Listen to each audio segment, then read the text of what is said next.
देखिए कमाने का जो है ना, सोच रहे हैं कि इतना एक 1.5 मिलियन व्यू चला गया, 2 मिलियन व्यू चला गया, इतना पैसा आ रहा है। आप लोगों को बल्कि ज्यादा पता होगा कि एक वीडियो पे कितने पैसे आ रहे हैं। उसका 70% तो एक बड़ी वीडियो में चला ही जाता है।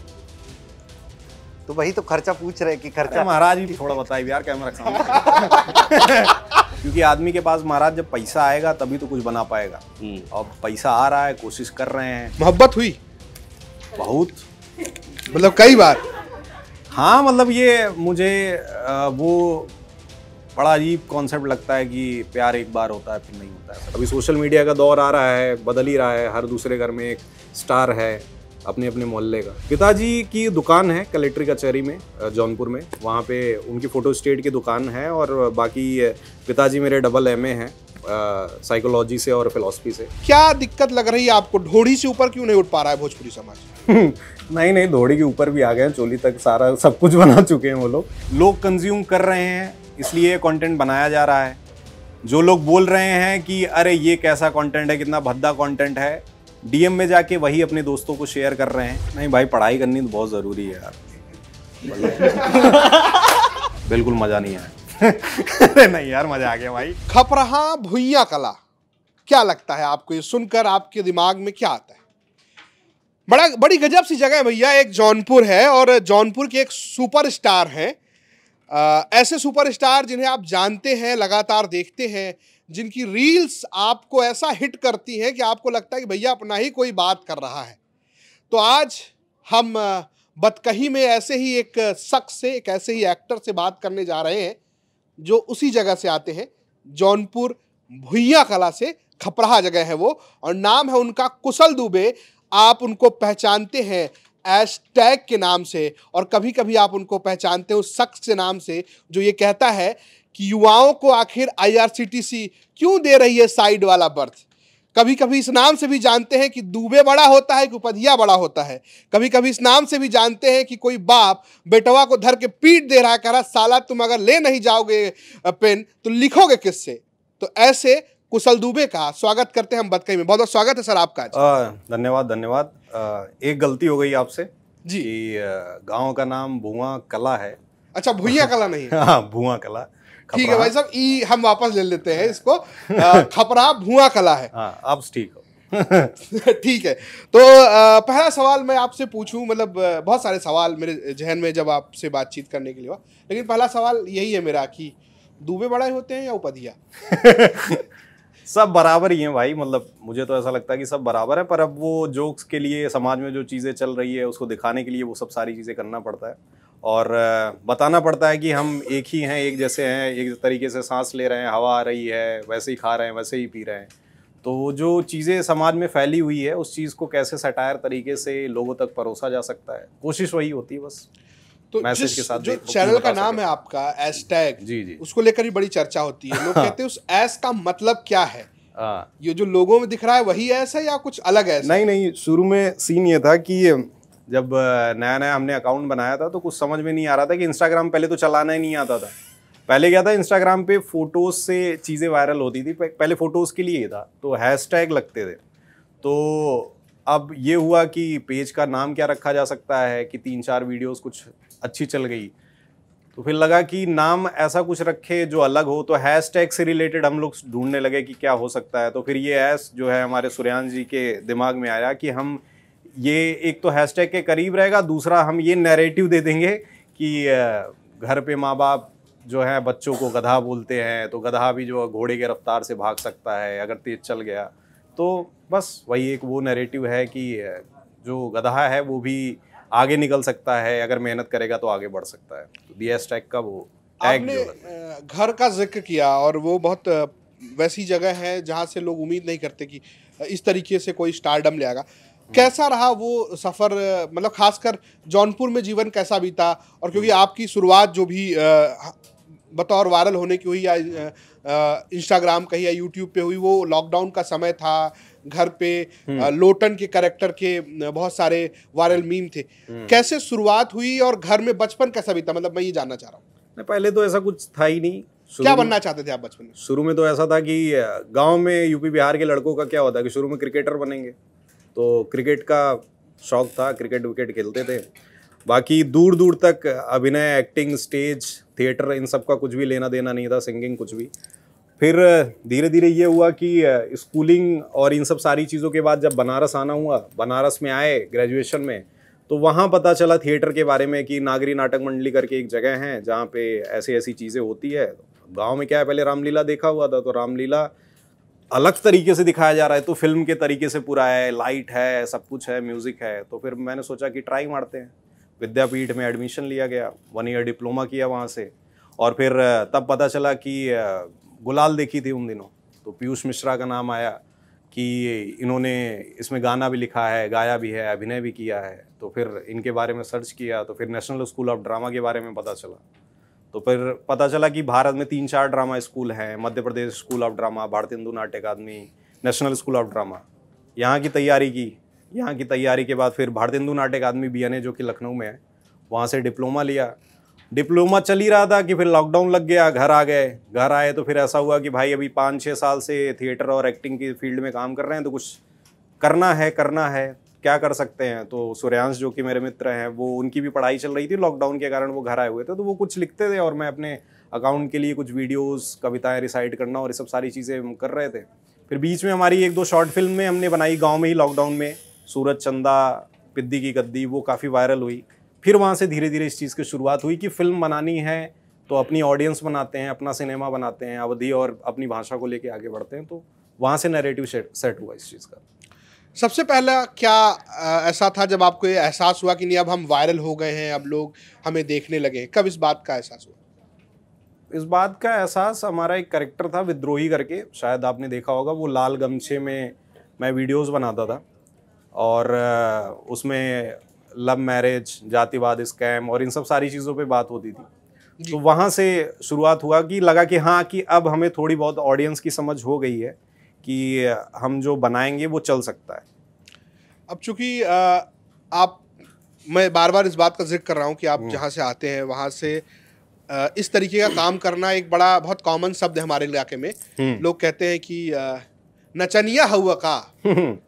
तो कोई ये नहीं कहा, क्योंकि कोई रामलीला में भी एक्टिंग करे तो वो इस चीज़ से बचता है कि उसको सीता की एक्टिंग ना मिले, क्योंकि लड़का ही सीता बनता है, उसको पूरे आजीवन लोग चाहते हैं। कोई नाच गाना करे, स्टेज पे करे, तो लोग यही कहते हैं कि अरे नचनिया है, नाचत गावत है। बहुत अच्छा इमेज नहीं है उसका। तो आपको क्या घर वालों ने क्या कहा जब आपने ये कहा कि नहीं अब मैं जा रहा हूँ बनारस से छोड़ के लखनऊ अब एक्टिंग करने? तो क्या रिस्पॉन्स था? इस तरीके के कमेंट आपके पास भी आए? हाँ, शुरू में तो अमूमन हम जिस परिवेश से आते हैं इसमें उनकी भी कोई गलती है नहीं, क्योंकि गांव का, वहाँ का समाज का, वहाँ का परिवेश ही ऐसा बन जाता है कि उनको लगता है कि ये सब सारी चीज़ें गलत है। पर ये है कि जब धीरे धीरे उस फील्ड में कोई अच्छा काम करता है तो उनको समझ में आता है कि नहीं, हाँ, ये सारी चीज़ें हैं जो की जा सकती है। हाँ, शुरू में बोला गया, पर अब क्या है कि पिताजी भी जो हैं वो नाटक लिखते रहे हैं गाँव में, रामलीला और जो होता था, और वो स्त्री पात्र भी करते रहे हैं, तो उनकी तरफ से भी एक वो था कि हाँ चलो, कि कर रहा है तो कोई बात नहीं। माता जी का हमेशा से सपोर्ट रहा है, भाई का तो रहा ही है, तो इतनी ज़्यादा दिक्कतें नहीं आई। हालांकि मेरे साथ मेरे बैचमेट जो रहे हैं BNA में या फिर बनारस में जो थिएटर करते रहे हैं और जो अभी भी एक्टिंग के फील्ड में काम कर रहे हैं, उनके साथ परिवार का सपोर्ट नहीं होता है, वो तो समस्या है ही। पर धीरे धीरे चीज़ें बदलेगी। अभी सोशल मीडिया का दौर आ रहा है, बदल ही रहा है, हर दूसरे घर में एक स्टार है अपने अपने मोहल्ले का। पिताजी का क्या रिएक्शन था? क्या करते हैं आपके? मतलब ये आपने जैसे बताया कि नाटक वगैरह लिखते हैं, लेकिन वैसे क्या प्रोफेशन है और उनका रिएक्शन क्या रहा है इसमें? पिताजी की दुकान है कलेक्ट्री कचहरी में, जौनपुर में, वहाँ पे उनकी फ़ोटो स्टेट की दुकान है। और बाकी पिताजी मेरे डबल MA हैं साइकोलॉजी से और फिलॉसफी से, तो पढ़े लिखे भी हैं। और यही है फिलहाल तो वो कब एक्सेप्ट कर पाए आपको कि नहीं आपको एक्टर एक्सेप्टेंस उनके अंदर था भाई, जब 2019 में मिनिस्ट्री ऑफ कल्चर से मुझे स्कॉलरशिप मिली थी थिएटर में ही, क्लासिकल ड्रामा के लिए। और फिर अखबार में नाम वाम आना कि उत्तर प्रदेश से 3-4 लड़के हैं जिनको ये स्कॉलरशिप मिली है। वो सारे फील्ड्स मिला के होते थे कि सिंगिंग, क्लासिकल डांस और ये सब सारी चीज़ों में, तो थिएटर में मुझे मिला था। और फिर 1-2 प्ले देखने आए, वो एक प्ले वो मुखौटे का सच देखने आए थे बनारस में, जो कि सोलो प्ले था। तो उसके बाद उनको कॉन्फिडेंस हुआ कि अब ये जो है निकल जाएगी। मतलब ये लग गया कि अब निकल जाएगी। निकलने की एक मतलब निकल गए तो लोग कहते हैं कि जब तक मुंबई ना पहुंच जाए एक्टर तो क्या ही निकला है, तो मुंबई जाने का इरादा है? हाँ, मुंबई जाने का इरादा क्यों नहीं है, सारे एक्टरों का होता है, पर अभी फ़िलहाल ऐसा है कि मुंबई से जब कुछ काम होता है तभी जाना होता है। टारगेट ये है कि 3-4 सालों में कुछ अब अपना मतलब अपना सिनेमा, यानी कि कुछ मिनी वेब सीरीज़ या फिल्म हम अपना खुद का बना लें अपने प्रोडक्शन में, और फिर जाएंगे, करेंगे। बाकी जाना आना तो होता ही रहता है कि अगर अभी जस्ट एक वेब सीरीज़ की है, वो सोनी लिव पे आई 2 फरवरी या मार्च में, तो जाना आना तो होता रहता है। ऑफर आ रहे हैं टीवीएफ से या अमेजॉन प्राइम से, नेटफ्लिक्स से, ऐसे ऑफर आ रहे हैं कि नहीं हाँ, बात तो होती रहती है, पर वही है कि कुछ लॉक हो जाते हैं, कुछ नहीं हो पाते हैं। अभी एक है जो कि अभी वो रिवील नहीं कर सकता मैं, जो कि नेटफ्लिक्स का है, और उस पर बात चल रही है, शायद अगर हो जाए तो वो जो है जुलाई से शूट है उसका। कुछ काम की बात कर लेते हैं आपकी, जिसकी बड़ी चर्चा रही है। पावर स्टार पवन सिंह या सुपर स्टार खेसारी लाल यादव? नहीं, पवन सिंह तो ऐसा कुछ हमने किया ही नहीं। मतलब भवन सिंह था हमारे में, पिचकारी लाल यादव थे, अब 2 कैरेक्टर थे हमारे में तो फिलहाल। हाँ, तो अगर आपको इन दोनों में चूज करना हो, किसे चूज करेंगे आप? क्या लगता है कौन ज्यादा बेहतर है इन दोनों किरदारों में? मैं तो अपना ही चूज करूंगा, पिचकारी लाल यादव का। और क्या। नहीं, तो जो आप ये चूज करने के बाद मेरा एक सवाल इस पे ये भी था, क्योंकि आपने जिस तरीके से बहुत सारी चीजें भोजपुरी उस पे बनाई जी। कि भोजपुरी सिनेमा कैसे है, बहुत अश्लीलता है, उसके पीछे की भी आपकी एक वेब सीरीज में दिखाता है कि आखिर कैसे उसके पीछे है, किस तरीके से महिलाओं को, या आप कहिए वहाँ जो महिला एक्ट्रेस है उनके साथ कैसा व्यवहार किया जा रहा है। क्या आपको क्या लगता है कि क्या गड़बड़ी हो रही है भोजपुरी में? एक तो कमाल की बात है कि भोजपुरी जब हम देखते हैं, आजकल बड़ी चर्चा है कि आप यहाँ से कुछ बोल के जाइए, 5 मिनट बाद दूसरा गाना बन जाता है, हर चीज पे गाना बन जाता है कि भाई ज्योति मौर्य, बेवफा टाइप भी गाने बन जा रहे हैं, तमाम, मतलब कोई उसकी लिमिट नहीं है। क्या दिक्कत लग रही है आपको? ढोड़ी से ऊपर क्यों नहीं उठ पा रहा है भोजपुरी समाज? नहीं, ढोड़ी के ऊपर भी आ गए हैं, चोली तक सारा सब कुछ बना चुके हैं वो लोग, ऐसा कुछ नहीं है, हर एक चीज पे का बना हुआ। दिक्कत ये है कि यूपी बिहार में क्या है कि ज़्यादातर बाहर जाके जो काम करने वाले मजदूर और वो हैं, वो अपने यहाँ उत्तर प्रदेश और बिहार से ही होते हैं। अब क्या है कि परिवार से वो दूर हैं, पत्नी से दूर हैं, सारी चीज़ों से, तो उनके लिए ये अश्लील गाने बना रहे हैं। और मेन रीज़न ये ही है कि गाना आता है, अगले दिन ही ट्रेंड कर जाता है। मेन मुद्दा यही है कि यही ऑडियंस है जो सबसे ज़्यादा कंज्यूम कर रही है। और ऐसा नहीं है कि अच्छा बनाएंगे तो अच्छा चलेगा, नहीं, बिल्कुल चलेगा। कांतारा जैसी फिल्म बनी है, और वो भी रीजनल सिनेमा ही है। बिहार के बाढ़ के ऊपर भी अच्छी फिल्म बन सकती है, उत्तर प्रदेश के किसी मुद्दे पे फिल्म बन सकती है। बॉलीवुड में जितनी फिल्में बन रही हैं इस समय, उसमें से 70% ये है कि यूपी और बिहार की कहानियों को लेके ही बनाया जा रहा है। आयुष्मान खुराना आज इतने बड़े स्टार हो गए हैं, वो भी यूपी बेस्ड ही कहानियां कर करके हुए हैं। तो ये है कि अगर अपने चीज़ों को लेके अच्छे से काम किया जाए तो हो सकता है, बिल्कुल हो सकता है, पर लोग करना नहीं चाह रहे हैं। मेन रीज़न ये। बात भोजपुरी की आप कर रहे हैं जी। कुछ नाम, रिनाउंड नाम आप जो बताना चाहें कि ये लोग ऐसा काम कर रहे हैं जो वैसा नहीं है जिसको लेके हमेशा भोजपुरी को देखा जाता है। रीजनल सिनेमा में मतलब अभी अचल मिश्रा करके हैं, मैथिली फिल्में वो बनाते हैं, गमक घर, धुन और पोखर के 2 पार, ऐसा कुछ उनकी 3 फिल्में हैं। मतलब अभी रिसेंट में मैंने वही देखी, जो बहुत अच्छा काम कर रहे हैं। बाकी तो है ही, बाकी हैशटैग है ही, आप हैशटैग की वीडियोस देखिए। अभी शॉर्ट फिल्म में अभी हमारी मिनी वेब सीरीज भी आ रही है, वो भी देखिए। बड़ी चर्चा होती है कि आजकल बच्चे अगर भोजपुरी में या जौनपुर में या जो एक अवधी लैंग्वेज है उसमें भी बात करें, तो इस बात को लेके उनकी माँ बहुत ही खुश नहीं होती है, कहती है गवार हो गई बा ऐसन बात करता। इस पर आपकी अपनी टिप्पणी क्या है? मुझे लगता है कि सारी भाषाओं को सीखना चाहिए, रोक टोक तो होना नहीं चाहिए। और हम अपनी चीज़ों से जितने करीब रहेंगे उतना ज़्यादा अच्छा है, उतना लोग रिलेट करेंगे और उतने ही अच्छे से हम कनेक्शन बना पाएंगे कि हम जो हैं वो बने रहें। वो अपने आप को बदलने की, किसी दूसरी चीज़ को अडॉप्ट करने की ज़रूरत नहीं है। और ऐसा भी नहीं है कि दूसरी चीज़ें सीखनी नहीं चाहिए, अंग्रेज़ी आपको नहीं सीखनी चाहिए, कोई भाषा ऐसा नहीं सीखना चाहिए। और एक तो वो भी है कि गंवार शब्द का जो मतलब है वो अलग तरीके से निकाल लिया गया है, एक वो बन गया है गंवार मतलब गांव का रहने वाला, पर वो जो निकल के आ रहा है कि अब जिसको कुछ नहीं पता है, ये है वो है, तो वो चीज़ें थोड़ी सी गलत है। पर मैं तो यही कहूँगा कि ऐसा कुछ होना नहीं चाहिए।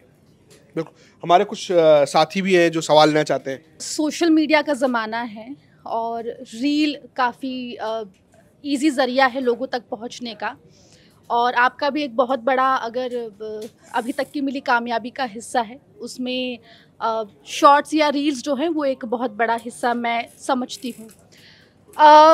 जब आप कंटेंट क्रिएटर्स की बात करते हैं या कंटेंट बनाने वालों की बात करते हैं तो अक्सर एक वो बहुत बारीक सी लकीर है जो थोड़ी यहाँ वहाँ हो जाती है। कंटेंट के नाम पे सेक्सिज्म और मिसोजिनी परोस दी जाती है। आपने शुरुआत के एक सवाल में ये कहा था कि समाज में जो हो रहा है वही दिखाते हैं, उसको हम वैसे भी ले सकते हैं, लेकिन एज अ कंटेंट क्रिएटर कितनी आप इसको अपनी रिस्पॉन्सिबिलिटी समझते हैं कि एक पेट्रियार्कल सोसाइटी में आप कंटेंट में भले ही समाज को दिखाएं, लेकिन कोई आपकी उस सेक्सिज्म या फिर मिसोजिनिस्टिक जो रील है या जो भी आपका वीडियो है उससे इंस्पायर ना हो जाए, because at the end of the day आप इन्फ्लुएंसर हैं जो एक बहुत बड़े तबके को जिस पे आपकी रीच है आप उसे इन्फ्लुएंस कर रहे हैं। जी, ये तो है ही, क्योंकि अभी बहुत सारे ऐसे कंटेंट इंस्टाग्राम और सोशल मीडिया पे चल ही रहे हैं, पर इसके दो रीज़न हैं।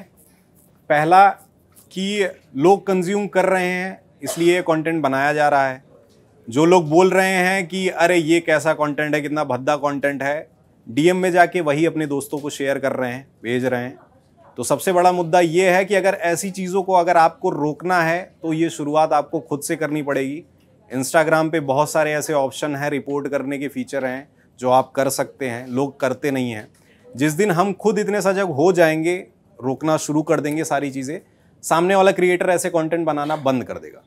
और मैं ये भी नहीं बोल सकता हूँ कि वो जो ये कंटेंट बना रहे हैं उनके पॉइंट ऑफ व्यू से ये गलत है या सही है, ये मैं नहीं बना सकता, पर एक सभ्य समाज के लिए तो गलत है ही। तो मैं ये कहूँगा कि हमें ये शुरुआत अपने आप से ही खुद से करनी पड़ेगी कि हम जितने सजग हो जाएं, जितने अपने आप को इन चीज़ों से बचा सके, तो ये हो सकता है।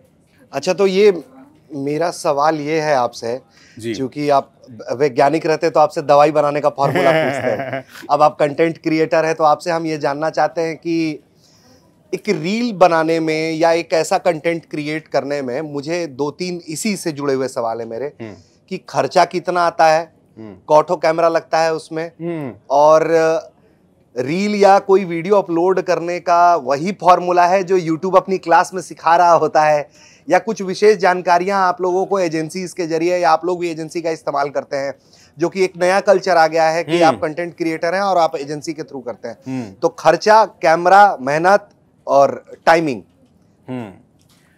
रील की पहले बात करता हूँ। पहले क्या, रील ऐसे, अभी तो बहुत सारे तरीके का रील बनता है, लोग मोनोलॉग बनाते हैं, बहुत लोग एक व्लॉग वाला चल रहा है, ऐसे कैमरा लेके आएंगे और बोलेंगे अरे ये क्या हो गया, वो कर गया। पर हमारे पेज का जो वो है कि वो थोड़ा सा ड्रामा से रिलेटेड है, कि डायलॉग्स होते हैं सारे एक्टरों के, फिर एक सिचुएशन में हम फंसाते हैं। तो ये जो सिचुएशन होता है उस पर पहले हम लोग बैठ के बातचीत करते हैं और फिर डिसाइड होता है कि इस मुद्दे पे हम ये रील बनाएंगे, फिर उसकी राइटिंग होती है और फिर शूट होता है, और इन सारे प्रोसेस में कम से कम 3 या 4 दिन लग जाते हैं। ऐसा है कि राइटिंग में 4-5 घंटे चले गए, फिर शूट में चले गए, एडिट में चले गए, और इस तरीके से हम कंटेंट बनाते हैं। बाकी बहुत सारे लोग अलग अलग तरीके से बनाते हैं, उनका अलग तरीका है। 1 घंटे में भी बन जाता है, 15 मिनट में भी बन जाता है। अब तो इंस्टाग्राम बिना मेहनत वाले रील्स को वायरल करता है, तो टिंग से कुछ लगा के कुछ टेक्स्ट भी लिख देंगे तो भी वायरल हो जाएगा। मुद्दा ये है कि कंटेंट कितना रिलेटेबल होना चाहिए, ट्रेंड का जो म्यूजिक चल रहा है वो कितना आप कैसे इस्तेमाल कर सकते हैं, क्योंकि इंस्टाग्राम खुद बूस्ट करता है, यूट्यूब शॉर्ट्स खुद बूस्ट करता है। तो ये सब सारे मुद्दे हैं रील्स पे वायरल होने के। और टाइम इतना लगता है। कैमरा डिपेंड करता है कि अगर आपको अच्छा कंटेंट बनाना है, बहुत अच्छा क्लियर दिखे, तो आप कैमरे का यूज़ कर सकते हैं, पर हम ज़्यादातर अभी फ़ोन से ही बनाते हैं। और जो लॉन्ग फॉर्मेट के कंटेंट हैं वो उसमें हमें कम से कम 1.5-2 महीने लग जाते हैं। राइटिंग में ही 15 से 20 दिन निकल जाते हैं, जैमिंग और इन सब सारी चीज़ों में। फिर शूट में तो हालांकि 3 या 4 दिन का ही हमारा शूट होता है, शेड्यूल होता है।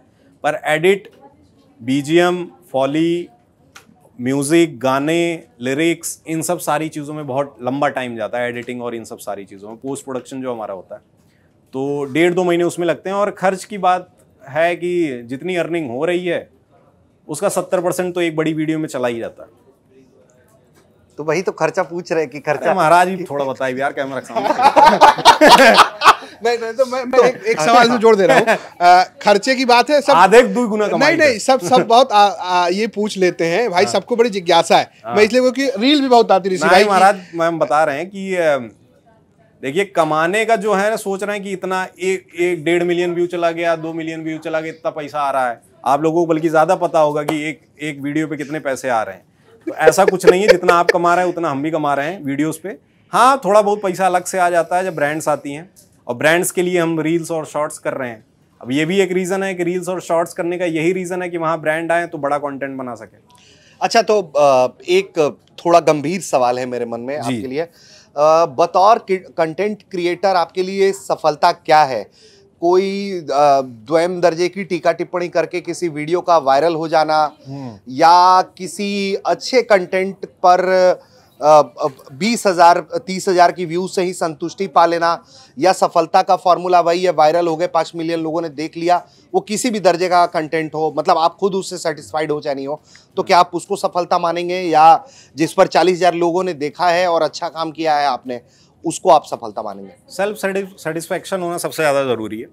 मतलब कि कोई भी आर्टिस्ट हो या फिर कोई भी कंटेंट क्रिएटर कुछ भी बना रहा है, वो अपने कंटेंट बनाने के करीब है, जो उसने इमेजिन किया है, जो उसने बनाया है, वहाँ तक पहुँच गया है, तो मुझे लगता है कि सबसे अच्छी बात वही है। बाकी ये तो एल्गोरिदम का खेल है, वायरल होना और ये सब सारी चीज़ें साइंस वाली चीज़ें हैं, उसको समझना पड़ता है। उसको क्रैक कर लिया तो 2-4 दिन के बाद आप भी वो हो सकते हो वायरल करना। पर ज़्यादा इंपॉर्टेंट है कि आप सेटिस्फाइड हो आप जो बना रहे हो।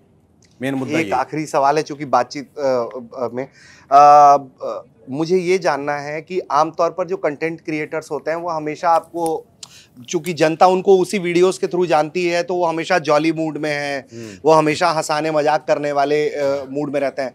अचानक से खबर आती है कि ऐसा कंटेंट क्रिएटर था, उसने अपनी जान ले ली, या जो भी तरीके से उससे हादसा का शिकार हो गया, डिप्रेशन में चले गए लोग, तो वो जो दुनिया है, वो जो स्ट्रगल है निजी जीवन का, वो वीडियो में भले नहीं छलकता है, लेकिन वो जो स्ट्रगल लगता है, टीका टिप्पणी का सामना तो आपको भी करना पड़ता होगा। घर पे कितना भी लोग समर्थन दे दे, मोहल्ला गांव समाज छोड़ेगा थोड़ी, उसका तो दायित्व है उसको कि आपको नीचे करे।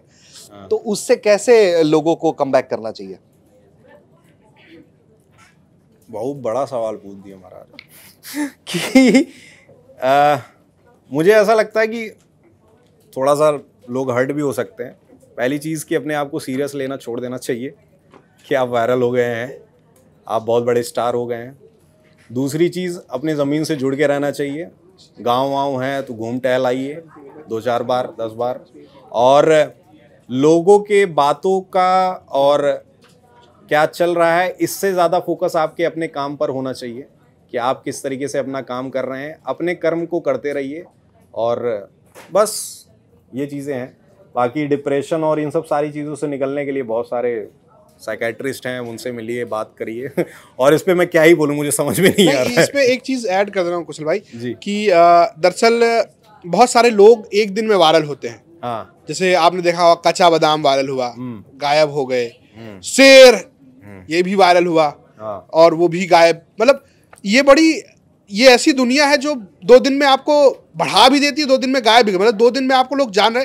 आपके दिल में भी तो इस बात का खतरा होता होगा ना कि यार कल लोग पहचानना बंद कर देंगे। काम ही यही, जब तक आदमी पहचान रहा है तब तक चल रहा है, जिस दिन वायरल होना बंद हो गया उस दिन काम ठेला बंद। तो इसका क्या है, ये मन में आता है कि नहीं कि यार ये कभी भी बंद हो सकता है? पहली चीज़ ये कि जो यूं वायरल होते हैं वो यूं गायब भी हो जाते हैं।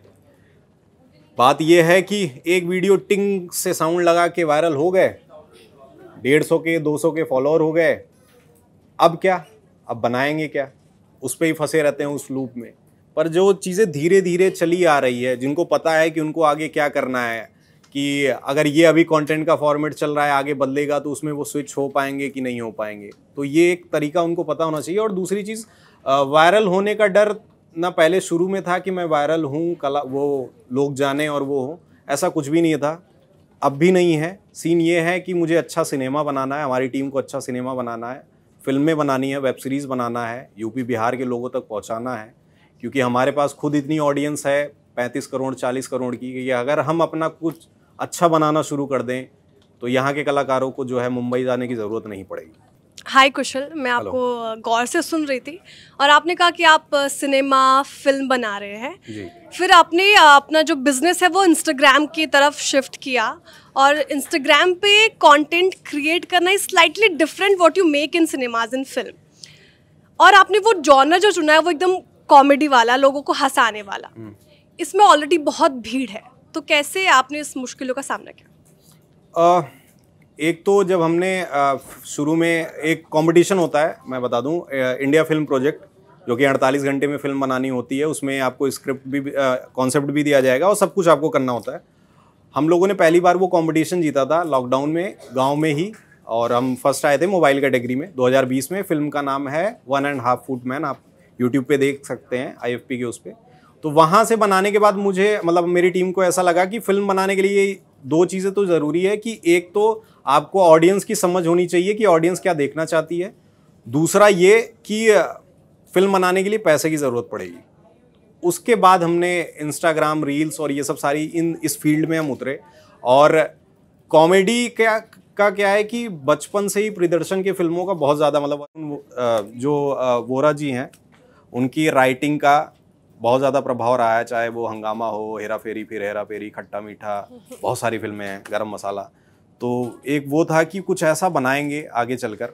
कॉमेडी में मेन आने का यही है, और हमारी कॉमेडी भी सिचुएशनल कॉमेडी होती है, रील्स में भी, वो भी ऐसे ही फिल्मों से बहुत ज़्यादा प्रभावित है।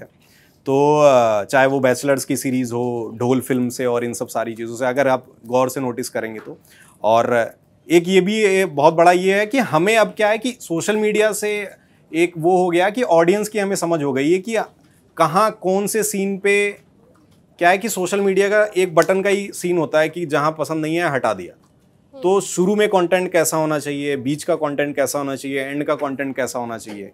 तो ये तो एक तरीके का वो हो गया कि यूट्यूब की चीज़ें चल रही है कि यूट्यूब पे क्या है कि हमें सोच के काम करना पड़ता है कि ऑडियंस कब बोर ना हो। लेकिन जब धीरे धीरे हम वेब सीरीज़ और उस पर आएंगे तो ऑडियंस का माइंडसेट भी ऐसा हो जाएगा कि हम वेब सीरीज़ देखने आए हैं, इतना टाइम तो मेरा जाएगा ही जाएगा। तो उस हिसाब से फिर हम कंटेंट को बदलने की कोशिश करेंगे, और हमने बदला भी है अपने बहुत सारे कंटेंट। यूट्यूब पे पहले हम रिव्यू करते थे, रिव्यू करने का एक रीज़न यही था कि फिल्म से रिलेटेड लोग जुड़े, और फिर जब जुड़े तो हमने अपने कंटेंट को चेंज किया। अब थोड़ा थोड़ा सिनेमा और इसके तरफ लेके जा रहे हैं। ठीक है, जैसा कि आपने बताया भी इंस्टाग्राम का एल्गोरिदम कैसे काम करता है, लेकिन उससे पहले मैं ये कहना चाहूँगी, आपने अपने कंटेंट की बात की ना, आई पर्सनली लाइक योर मुल्तानी मिट्टी वाला वीडियो। मैं तो literally I laughed like for 10 minutes, तो वो मेरा पर्सनल फेवरेट है। हाँ, सवाल की ओर बढ़ते हुए वापस से, इंस्टाग्राम का एल्गोरिदम कैसे काम करता है आपको पता ही होगा, और क्योंकि कंपटीशन बहुत ज़्यादा है, तो ये जो अटेंडेंस लगाने की समस्या जो होती है इंस्टाग्राम पर, अब आपके मन में वो क्रिएशन ही नहीं आ रही, आपके मन में वो थॉट ही नहीं आ रहा कि क्या किस पे वीडियो बनाए, पर अटेंडेंस भी लगानी है, वो भी समस्या है। तो उस वक्त कैसे, क्या मन में ख्याल आता है, कैसे करते हैं आप उसको? शुरू में ऐसा होता है कि जब आप नया नया कंटेंट बनाना शुरू करते हैं तो रोज़ होता है कि कुछ ना कुछ तो डाल ही दूँ, रील पे, इस पे, उस पे। पर अभी हमारे साथ ऐसा है कि हम इतना ध्यान नहीं देते। हमारे साथ ऐसा नहीं है कि कंटेंट सोचना ही सोचना है, डालना ही डालना है। कभी हमारी वीडियो एक वीक में 2 बार चली जाती है, कभी 10 दिन में जाती है, कभी 20 दिन में जाती है। तो डिपेंड करता है कि कब ऐसा कुछ आइडिया आ जाए, कुछ बना दें, कुछ रिलेटेबल कुछ हो जाए। पर ऐसा कोई कुछ फिक्स करके हम नहीं चलते हैं कि हमको 4 दिन, 5 दिन, 10 दिन पे लगातार वीडियोस डालें। बहुत सारे क्रिएटर्स डालते भी हैं, उनका अपना तरीका है, हमारा अपना तरीका है। पर इस जो दौड़ है इससे बच के चलेंगे, जितना सोच के कुछ बढ़िया करने की कोशिश करेंगे वो ज़्यादा बेटर होगा। मैं इसी आपके दौर पर ही आता हूं, चूँकि आपके चैनल पे अगर आप लॉकडाउन के पीरियड से अभी तक की आपकी यात्रा देखें तो कोई बताता है पहले ब्लॉग बना के कि खुले खेत में कैसे हकते हैं, और अब कोई राशि प्रोडक्शन टाइप की प्रोडक्शन कर रहा है। तो ये यात्रा बड़ी लंबी है। मुझे लगता है कि कंटेंट की यात्रा बड़ी लंबी हो गई। तो ये ज़रूरत थी या आपको लगा कि नहीं, दर्शक जो है वो देखना चाहता है, दर्शक अच्छा कंटेंट देखना चाहता है? उस टाइम जब कंटेंट हम बनाते थे तो हमारे अलग अलग सेगमेंट चलते थे। विद्रोही का एक सेगमेंट चलता था, गांव के लिए लौटू पासवान का एक कैरेक्टर था, रिव्यू के लिए रिव्यू कुमार का कैरेक्टर था, फूहड़ और अश्लील गानों के लिए चिरंजीवी चिंतन चौरसिया का कैरेक्टर था। तो वो कैरेक्टर्स के अराउंड सारी चीज़ें होती थी। और आप नोटिस करेंगे तो वो भी एक तरीके के सिनेमा के आसपास की ही चीज़ें हैं। और अब जो धीरे धीरे हम बदलाव ला रहे हैं, क्योंकि आदमी के पास महाराज जब पैसा आएगा तभी तो कुछ बना पाएगा। अब पैसा आ रहा है, कोशिश कर रहे हैं, और हमारा प्रोडक्शन हाउस भी रजिस्टर है, टिटारी एंटरटेनमेंट्स, आप सर्च कर सकते हैं। तो अब चल रहा है, देखते हैं कितना बदलाव ला सकते हैं, कितना बेहतर सिनेमा बना सकते हैं, कितनी अच्छी वेब सीरीज़ बना सकते हैं। एक और चीज़ दिखती है, चूँकि वो भी आपका एक सेगमेंट है कि भोजपुरी गानों पर, या यूं कहें कि खास करके एक स्टार तो वो ऐसा है कि आपके उसके जो भी रील आते हैं वो बड़े फेमस हो जाते हैं। हाँ, आप हालांकि नाम नहीं ले रहे थे, लेकिन पवन सिंह। नहीं, भवन सिंह है हमारे तो जो कैरेक्टर है उसमें। तो ऐसा क्या है, मतलब क्या दिक्कत है भाई? एक बड़ा दर्शक वर्ग है, करोड़ों लोग उनके पीछे हैं। सही बात है, वही चीज़ है ना कि आप अभी कुछ देर पहले क्वेश्चन पूछा गया था कि ये अश्लील चीज़ों को कैसे रोका जाए, उनका भी दर्शक वर्ग है। हाँ, तो बेहतर समाज के लिए जो ज़रूरी है वो किया जा रहा है, ये इम्पोर्टेंट है। इसके बाद अब यहाँ से आगे की यात्रा किस तरफ होगी आपकी? कैसे ये अब मूव होगा? इसके आगे की यात्रा मतलब आगे अब क्या करने वाले हैं? क्या करने वाले हैं आप? आगे वही है सर कि इंस्टाग्राम और ये सब तो सोशल मीडिया वाली चीज़ें चलती रहेगी। बाकी हम लोग अलग अलग OTT प्लेटफॉर्म पे अपनी स्क्रिप्ट भी पिच कर रहे हैं। शायद 1-2 सालों में हमारी खुद की भी मिनी वेब सीरीज़ और बड़े OTT प्लेटफॉर्म पे वेब सीरीज़ भी देखने को आपको मिल जाएगी। सर मेरा एक क्वेश्चन है कि एक जो नौजवान पीढ़ी है वो आप जैसे क्रिएटर्स को देख के उनका जो आकर्षण है वो यूट्यूब की तरफ काफ़ी ज़्यादा बढ़ा है। तो कई बच्चे ऐसे होते हैं जो पढ़ाई को भी सेकेंडरी ऑप्शन पे ले लेते हैं और वो यूट्यूब जैसे और इंस्टाग्राम जैसे चीज़ों पे कंटेंट बनाने पे ज़्यादा फोकस करते हैं। तो इन पर आप क्या सुझाव देंगे उनको? नहीं भाई, पढ़ाई करनी तो बहुत ज़रूरी है यार।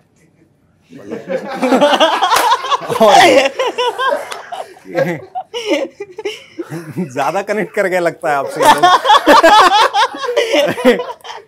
नहीं, मतलब शुरू में ये भी था कि घर वालों की पढ़ाई तो भाई बीकॉम एमकॉम दोनों किया मैंने। बीकॉम तो अपने लिए किया, एमकॉम पापा के लिए किया है।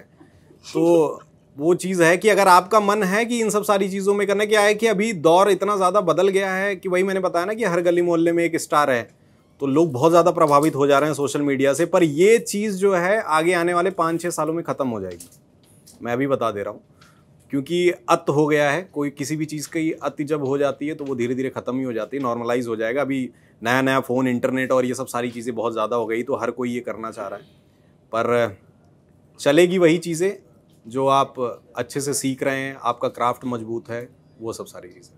हेलो कुशल, मेरा नाम गौरांशी है और आपसे मेरा सवाल रहेगा, चूंकि आप थिएटर से भी जुड़े रहे हैं और आज के टाइम में एक थिएटर आर्टिस्ट के ऊपर एक बड़ी जिम्मेवारी होती है। जब कोई थिएटर करके आता है इस कंटेंट क्रिएशन की लाइन में, तो उनसे उम्मीदें बढ़ जाती हैं कि कुछ भी फुहड़ता नहीं परोसी जाएगी, एक्टिंग में गंभीरता रहेगी, तमाम चीज़ें रहेंगी। आप कैसे देखते हैं कि आपकी लाइफ में थिएटर ने कितना बड़ा रोल प्ले किया है कंटेंट क्रिएशन में? थिएटर का ही है सब कुछ, ऑलमोस्ट जो भी चीज़ें चल रही हैं, इतने सारे कैरेक्टर्स बने, वो थिएटर की ही देन है। और हालांकि थिएटर से मैं दूर नहीं हूँ, मतलब अभी 1-2 सालों से मैंने कोई प्ले नहीं किए, पर मेरा अपना थिएटर ग्रुप है, बनारस यूथ थिएटर। बनारस के लोग जो जुड़ना चाहते हैं जुड़ सकते हैं। उत्कर्ष जी चला रहे हैं, उसके इस समय निदेशक वही हैं। और बाकी कंटेंट में, अभिनय में आप अगर देखेंगे कि मेरे वीडियोस में हमारे कंटेंट जितने भी रील्स भी होती है या फिर यूट्यूब की बड़ी वीडियोस होती हैं या फिर शॉर्ट फिल्म होती हैं, वो अभिनय उसमें आपको ऐसा नहीं लगेगा कि ये फेक है या फिर ज़बरदस्ती करवाया जा रहा है, क्योंकि सारे जितने भी एक्टर हैं वो ट्रेंड एक्टर हैं ऑलमोस्ट। उसमें से BNA, FTI, NSD ये सारे एक्टर्स उसमें काम करते हैं, सीखे हुए अभिनेता काम करते हैं। और जो आते भी हैं तो वर्कशॉप होती है और बहुत सारी चीज़ें होती हैं, और ये सारी चीज़ें हमें जो है थिएटर से ही मिली है। बहुत सारे ऐसे दोस्त मिले हैं, बहुत सारे ऐसी म्यूज़िक के आर्टिस्ट मिले, फोक आर्टिस्ट मिले हैं, वो सब कुछ थिएटर की देन है। तो एक बहुत बड़ा पक्ष है हैशटैग को बनने में थिएटर का। अब कुछ निजी जीवन के सवाल ले लेते हैं, बातचीत के थोड़े आखिरी पड़ाव पे चल रहे हैं। जी। मोहब्बत हुई? बहुत, मतलब कई बार? हाँ, मतलब ये मुझे वो बड़ा अजीब कॉन्सेप्ट लगता है कि प्यार एक बार होता है फिर नहीं होता, ऐसा कुछ नहीं हुआ। तो दिल टूटने पर कैसा एहसास हुआ? दिल टूटने पे अभी मतलब मेरे दोस्त का रिसेंट केस चल रहा है तो वो याद आ गया कि कि आदमी सबसे पहली चीज भाई अपने ऊपर सेल्फ डाउट करने लगता है कि यार कुछ तो गड़बड़ी रह गई मेरे अंदर, स्मार्ट नहीं हूँ, ये नहीं है, वो नहीं है, ये सब सारी चीज़ें। और दिमाग जो है एक ही चीज़ें बार बार सोचवाता है, निगेटिविटी हमेशा। तो एक तो ये कि अपने आप को बिजी रखना चाहिए उस समय, और सरल भाषा में कहूँ तो मैं बोल नहीं सकता यहाँ पे, नहीं तो फिर ज़्यादा अच्छे से समझ जाते हैं कि अभी जिस मतलब मैं तो निकल चुका हूँ, एक बार हुआ था, बाकी लोग भी जो इस चीज़ से जूझ रहे हैं उनके लिए ये है कि 2-3 महीने के बाद इस चीज़ से आप निकल जाएंगे तो खुद पे हंसी आएगी भाई, बहुत ज़्यादा हंसी आएगी कि तुम क्या हो गए थे। तो इतना सीरियस मत लो, जो है चलने दो।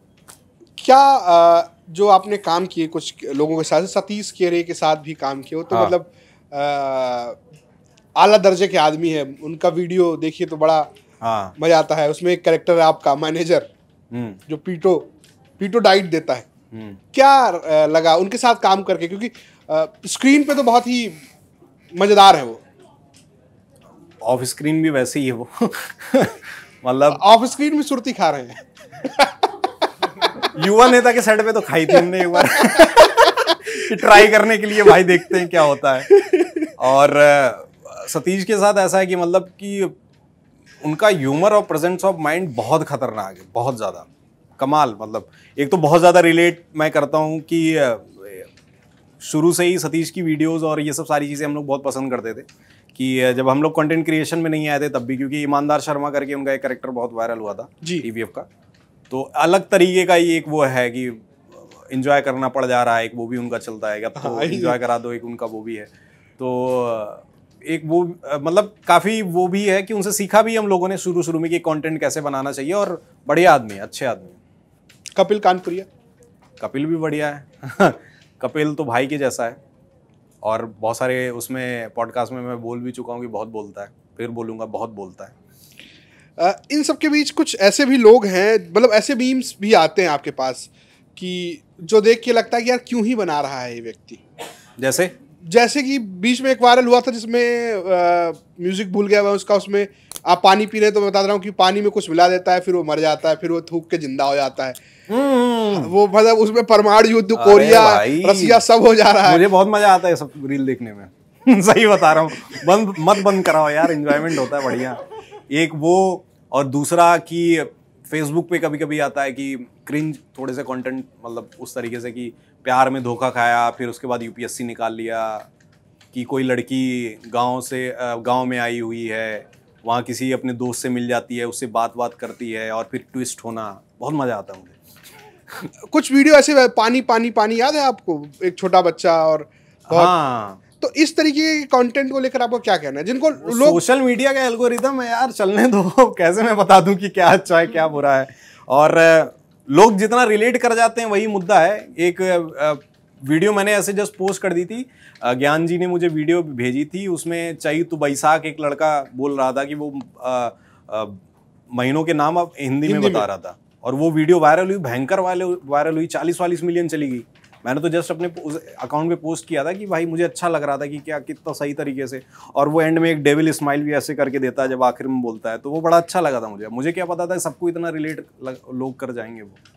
वो डिपेंड करता है कि लोग कितना रिलेट तो ये जो क्रिंज कंटेंट जिसको कहा जा रहा है, उस बहस को आप कैसे देखें? मतलब लोग एक शब्द है जो शायद नहीं बोला जाना चाहिए, मुझे बहुत बाद में इस बात की जानकारी हुई कि वो कास्टिस्ट शब्द है, हो सकता है कोई दर्शक करेक्ट भी करे, छपरी शब्द का भी इस्तेमाल किया जाता है क्रिंज कंटेंट का।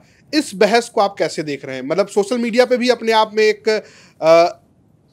कह सकते हैं कि एक अलग क्लास है, एक दूसरा क्लास है, मतलब जाति विभेद तो वहां भी है ना कि एक छपरी है एक अरे नहीं, ऐसा कुछ नहीं यार, जो जैसा कंटेंट कंज्यूम कर रहा है वैसा कंटेंट बन रहा है, उस पर कुछ मतलब क्या ही मैं बोलूं, लोग देख रहे हैं तभी बन रहा है।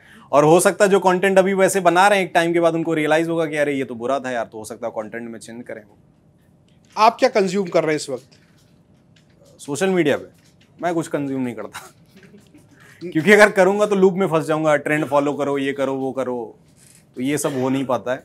बाकी डाइटिशियंस के रील नहीं आ रहे हैं आपके पास कि गाजर मत खाइए, हाँ, रोटी ये तो मत बहुत खाइए, आते हैं। चावल ये मत खाइए, तो खड़े है होके ही। पानी मत पीजिए। ये तो बहुत सारे लोग हैं कि सिगरेट पी रहे हैं और बोल रहे हैं कि अरे चीनी मत खाया करो। अरे तुम खुद सिगरेट पी रहे हो, मुझे बोल रहे हो चीनी जो है वो कंज्यूम मत करो, शुगर होता है, फैट हो जाएगा। ये तो अभी तो बहुत सारी चीज़ें ऐसी हो गई। रोटी मत खाओ, सुबह उठो, कोई बोल रहा सुबह मत उठो, दोपहर में उठने से दिमाग तेज होता है। कुछ भी चल रहा है, खाने पीने का तो अलग ही चल रहा है। मैं तो मतलब वही है कि जितने भी डाइटिशियन है भाई, एक समिति बना के फिक्स कर दीजिए क्या खाना है क्या नहीं खाना है ना। मतलब हर दूसरे तीसरे दिन कुछ ना कुछ नया आ जा रहा है। कोई बोल रहा है दाल अच्छा है, कोई बोल रहा है दाल अच्छी नहीं है। तो कंफ्यूज हैं। पापा मम्मी को भेज देंगे तब वो क्या करेंगे, मतलब क्या ही तो नहीं, मम्मी पापा नहीं भेज रहे, मतलब अब व्हाट्सएप ग्रुप का दौर थोड़ा अभी पहुंचा है, गांव में पहुंच रहा धीरे धीरे। मम्मी इंस्टाग्राम पापा पहुंच रहा है। मम्मी हमको भेजी थी चाय ज्यादा मत पिया करा, देखा ना ये चीनी वीनी होता है, 5-5 में 6-6 दाएं तू चाय पिया था। तो वो पहुंच रहा है, गांव तक भी पहुंच रहा है। नहीं तो बचपन चाय से एक्सरसाइज करते रहिए क्या, मतलब नहीं, एक सवाल है, बहुत हल्का सवाल है। बचपन में चाय पीने की बात हुई तो लोग मामले कहते कि चाय पीने से मनाही करिया हो जाती। हाँ, तो ये भी आपको कभी कहा गया क्या? शुरू में बोला गया, डराया गया, दूध और चाय मिला के मिलता था बचपन में। फिर धीरे धीरे क्या है कि जब थिएटर शुरू हुआ तो बाल बड़े हुए, फिर अपने आप को बहुत अलग आदमी मैं सोचने लगा, क्रांति कर दूंगा। तो क्रांति जब करने वाले लोग होते हैं वो चाय पीते हैं, खूब चाय पीने लगा, उसकी लत लगी हुई है। पर अभी धीरे धीरे कॉफ़ी पे आ रहा हूँ, वही डाइटिशियन। सीरियस सवाल है, क्या पढ़ रहे हैं आजकल? मतलब कुछ रिकमेंड करना चाहें जो आप आजकल पढ़ रहे हो हमारे दर्शकों को। नाटक में, हिंदी साहित्य में, या फिर बाहर के उसमें आप वो सेगमेंट बताइए। आपके पास है ऑप्शन, आप 5-6 किताबें जो बताना चाहें। हम भी तो रील लगाएंगे ना भाई। ठीक है, मतलब उपन्यास में टटा प्रोफेसर पढ़ सकते हैं, दीवार में एक खिड़की थी विनोद कुमार शुक्ल की पढ़ सकते हैं, अज्ञेय की शेखर एक जीवनी दोनों पार्ट पढ़ सकते हैं, अज्ञेय की कहानियों का संकलन आप पढ़ सकते हैं, निर्मल वर्मा के अंतिम अरण्य, लाल टीन की छत, ये सब पढ़ सकते हैं। तो साहित्य में तो बहुत लंबा वो चला जाएगा, पर नाटकों में मैं जो शुरुआत करना चाहते हैं नाटक पढ़ने के लिए, वो जो है आधे अधूरे और घासीराम कोतवाल, एक रुका हुआ फैसला, उस पर तो फिल्म भी बन चुकी है। और अगर थोड़े एब्जर्ड नाटक पढ़ने हैं, जैसे वेटिंग फॉर गोडो था, एब्जर्ड प्ले था वो, तो उसके लिए पगला घोड़ा पढ़ सकते हैं, जिसका कोई एंड नहीं होता। तो अगर ऐसे कहानी या फिर वो पढ़ने के शौकीन है। बाकी नए नाटकों में मानव कौल के नाटक पढ़ सकते हैं, पीले स्कूटर का आदमी, शक्कर के 5 दाने, और चूहल, पार्क, बहुत सारे ऐसे नाटक हैं जो आप पढ़ सकते हैं। एंट्री हुई किताबों की आपकी जिंदगी में? किताबों की जब थिएटर की शुरुआत हुई थी 2017, उसके टाइम जब मैं आया तो फिर समझ में आया कि पढ़ना है यार, पढ़ना पड़ेगा, इसी चीज़ से तो भाग के आए थे। अब क्या है कि नाटक पढ़ रहे हैं, फिलॉसफी पढ़ रहे हैं, बहुत सारी चीज़ें पढ़ने पड़ गई। कोई कैरेक्टर कर रहे हैं तो उसके बारे में पढ़ रहे हैं, कहाँ का रहने वाला है। अब मैं इतिहास पढ़ा जा रहा है कि भाई की ये कैरेक्टर, जैसे बीएनए के टाइम का वो था कि स्कंदगुप्त का मैं कैरेक्टर कर रहा था, तो गुप्त काल के बारे में सब कुछ पढ़ाया जा रहा है कि क्या क्या चीज़ें थी, कपड़े कैसे पहने जाते थे, सिक्के कैसे चल रहे थे, तो सारी डिटेलिंग होती थी, सारी चीज़ें करवाई जाती थी। पहले तो 15-20 दिन का यही प्रोसेस होता था कि आपको उस जोन तक लेके जाना कि क्या क्या हुआ, कि उनके दादा कौन थे, उनके पिताजी मतलब कौन थे, क्या क्या चीज़ें वो करते थे, कितना बड़ा किला था, कहाँ तक राज्य फैला हुआ था।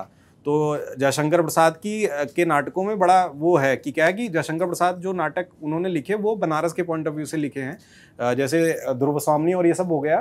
तो स्कंदगुप्त में बहुत सारी चीज़ें ऐसे मेंशन है कि मालवा से जो है वो गुजरात और यहाँ वहाँ पहुँच जाते। तो मैं समझ नहीं पाता कि यहाँ से वहाँ गाड़ी वाड़ी थी नहीं, तुरंत घोड़े और इन सब सारी चीज़ों से, घोड़े भी मतलब कि कैसे पहुँच जाते हैं तुरंत। तो फिर बाद में वो चीज़ें क्लियर हुई कि मंच को सोच के उन्होंने, जयशंकर प्रसाद जी ने बनारस के हिसाब से लिखा कि बनारस में जहाँ सबसे पुराना रामलीला होता है, आप सबको पता होगा, और इन्वायरमेंटल थिएटर वहीं से आया है कि अलग अलग जगह पे अलग अलग लोकेशन पे नाटकों का होना, और वो अब भी हो रहा है। अगर आप कभी भी आप लोग कभी खाली हैं तो बनारस के रामनगर की रामलीला देखने ज़रूर जाइए, पूरे विश्व में फेमस है वो। और थिएटर वालों को तो बाहर के बच्चों को लाया जाता है दिखाने के लिए। तो वहाँ से समझ में आया कि भाई नाटक वो उस हिसाब से लिखे जाते थे। तो सारी डिटेलिंग होती थी कि अब जयशंकर प्रसाद पे नाटक हो रहा तो उनके बारे में सब कुछ पढ़ाया जाता था, क्या कैसे शैली थी, क्या बोलना चाहते थे। फिर उसमें स्कंदगुप्त में तो बहुत वीर रस के बहुत अच्छे अच्छे गाने थे, गानों की रिहर्सल, क्या किस में होगा, किस राग में होगा, तो बहुत डिटेलिंग है। पढ़ाई से भाग के जो आना चाह रहे हैं उनको मैं पहले बता दे रहा हूँ, बहुत पढ़ना पड़ता है भाई, ऐसा नहीं है कि बस मज़े ही मज़े। फिल्म जो पसंद आ रही हो आजकल, या जो आपकी पसंदीदा फिल्में? पसंदीदा फिल्में राजकुमार राव की सारी फिल्में मुझे पसंद है ऑलमोस्ट, जो पहले की थी, और अमृता, शाहिद और ये सब। बाकी वैसे तो क्रिश्चियन बेल की भी बहुत सारी फिल्में पसंद है, मतलब मशीनिस्ट, और अभी इंस्टाग्राम पे बहुत फेमस हो रहा है, जो कि बहुत पहले ही हम लोग ने देखा था, अमेरिकन साइको, और अल पचिनो की आप फिल्में देख सकते हैं, रॉबर्ट डिनेरो की फिल्में देख सकते हैं, तो बहुत सारी फिल्में हैं। तो आपने फिल्म कब देखी, मतलब पहली फिल्म गांव में, क्योंकि जहां आप हैं वहां से मेरी थिएटर पहली तो... फिल्म है बेबी मैंने देखी थी वो भी मामा के साथ, मैं क्लास 5th या 6th में था, और सब लोग गए, सिनेमा हॉल का पहला एक्सपीरियंस था, हे बेबी देख के आए, फिर पापा घर पे बहुत कूटे, तो वो पहला एक्सपीरियंस था हे बेबी का। मतलब बिना बताए चले गए थे पिताजी से? नहीं, असल में क्या है कि रक्षाबंधन के टाइम हम मामा के यहाँ गए हुए थे, और लखनऊ, और पिताजी भी आए वहीं पे थे, पर अपने दोस्त के यहाँ वो कहीं गए हुए थे। जब मैं वापस आया तो उनको पता चला कि उनके लौंडे को लेके सब निकल गए हैं पिक्चर देखने के लिए, तो वो सीन था। बाकी फिल्में देखने का दौर जो शुरू हुआ वो वही थिएटर के टाइम ही, उसके पहले मेरा सिनेमा नहीं, वो दौर नहीं आया जब आप 5 रुपए में मोबाइल में भरा के सिनेमा देख ले? वो आया था सलमान खान की फिल्मों का, जब सिंगल स्क्रीन में देखने जाते थे, वांटेड और ये सब, वो आया था बस। फिर मतलब थिएटर फिल्मों का वैसा, वही मैं बता रहा हूँ, शुरू से मेरा कोई ऐसा शौक नहीं रहा है। शौक रहा था क्रिकेट का, तो ऐसे जो है वो सुबह 4-4 बजे उठ के देखने वाला वो था, पापा उधर रजाई में देख रहे हैं, मैं इधर देख रहा हूँ, तो वो था क्रिकेट का। और खेलने का, क्योंकि मैं बहुत रिलेट कर सकता हूँ खेलने वाला, जिस तरीके के ये ठंड अब आ रही है, ठंड में सारे टूर्नामेंट गांव में शुरू हो जाते हैं, बड़ी मार पड़ती थी, मतलब माँ बाप जाने नहीं देते, क्योंकि आपको स्कूल छोड़ के जाना पड़ता है, तो वो टूर्नामेंट जिसमें घड़ी मिलती है जीतने के बाद की, एक घड़ी मिल रही है, कहीं 1100 रुपये इनाम मिल रहा है, 100 रुपया एंट्री फीस है, तो उस टाइप का टूर्नामेंट खेला? अरे खूब खेला भाई, तो घर पे डांट नहीं पड़ी? बहुत पड़ी, बहुत पड़ी। क्रिकेट के चक्कर में बहुत मार पिटाई हुई है। मैं तो अपने 10th के एग्जाम से एक दिन पहले, मैथ्स का पेपर था उसके एक दिन पहले, और मेरे स्कूल के मैथ्स के टीचर ने मुझे लेके गए थे क्रिकेट खेलने के लिए, चलो आओ चलो क्रिकेट खेल के आते हैं, टूर्नामेंट मैच लिए। वो पापा को फ़ोन करके बोलते थे, अरे पंडित जी अपने लड़कों को जाय देता, जीत जा भेई बा हाउ बा, खुद टीचर बोलते थे। तो क्रिकेट तो खूब खेला, ऑलराउंडर था मैं, और बहुत मार पिटाई भी खूब हुई है। और क्रिकेट को लेके भी एक मेरी बड़ी तमन्ना है कि मैं एक फिल्म या वेब सीरीज़ ऐसा बनाऊँ गाँव के क्रिकेट के ऊपर, कि गांव का क्रिकेट बहुत अलग तरीके का होता है। घर वालों का तो डांट पड़ता ही, अगर 2 गांव में क्रिकेट मैच हो रहा है, झगड़ा हो गया, मार भी होती है, एक गांव से दूसरे गांव में जाना बंद हो जाता है, वहाँ के लोग यहाँ नहीं आ सकते, वो बहुत बड़ी राजनीति है, उसके ऊपर एक फिल्म बनाने का बहुत बड़ा वो है, मन है। आखिरी सवाल है मेरा कि जब पहली बार हाथ में कुछ पैसा आया तो क्या खरीदा आपने? अरे तो बहुत बड़ा सवाल हो गया। थिएटर के टाइम पे मैं स्ट्रीट प्ले करता था, मैं राजस्थान गया हुआ था करने के लिए, तो जब पहली बार पैसा आया था तो मम्मी के लिए साड़ी खरीदी थी मैंने, ये। और एक मेरी बड़ी तमन्ना है कि माता जी को मैं मतलब देश विदेश घुमाऊँ, देखते हैं वो कामयाबी कब मिल पाती है। अभी माता जी गाँव में हैं, दादी की तबीयत ख़राब रहती है, तो अभी उनको घर पे ही रहना पड़ रहा है और निकल भी नहीं सकती हैं, तो ये समस्या है। तो फिलहाल बड़ी लंबी बातचीत की हमने कुशल जी, आपको ये बातचीत कैसी लगी हमारे साथ? बिल्कुल मज़ा नहीं आया नहीं यार, मज़ा आ गया भाई नहीं, ऐसा जरूरी नहीं है, आप कह भी सकते हैं। एक नहीं, मेरे लिए बहुत अलग तरीके का एक्सपीरियंस है कि सवाल पीछे से पूछा जा रहा है और मुझे कैमरे में देख के बोलना है, तो ये अलग तरीके का एक अनुभव था, पर मज़ा आया। बहुत अच्छे अच्छे सवाल आपने पूछे और कट टू कट चलता रहा, ये भी बहुत अच्छा लगा। और ये सिंहासन वाला फीलिंग भी बहुत अलग लग रहा है कि सही में बड़ा आदमी बन गया हूँ, मुझे ऐसा लग रहा है तो मजा बस किसी दिन कोई आदमी ऐसे पूछ ले कि जूते की कीमत क्या है, तो फिर ज़्यादा बड़े वाली फीलिंग आ जाएगी। ये जूते की यार, ये तो सेकंड कॉपी है 500-600 रुपए की ये वो वाला नहीं है 80,000 घर जाएंगा। जूते से महंगी तो घड़ी है। तो फिलहाल ये थे कुशल दुबे, जिन्हें आप इंस्टाग्राम इन्फ्लुएंसर और ज़्यादा पहचान बतौर एक एक्टर ही है। #YouTube चैनल है, तो आप इनके YouTube चैनल को सब्सक्राइब तो कीजिए। क्योंकि अब ये यूपी तक पर हैं, तो आप इन्हें यूपी तक पर देख रहे हैं, तो यूपी तक को भी सब्सक्राइब कीजिए, कर लीजिए, यूपी तक को सब्सक्राइब कर लीजिए। तो अब इन्होंने अब अपील हो गई भाई साहब, तो आप लोग कर लीजिए और देखते रहिए यूपी तक। नमस्कार।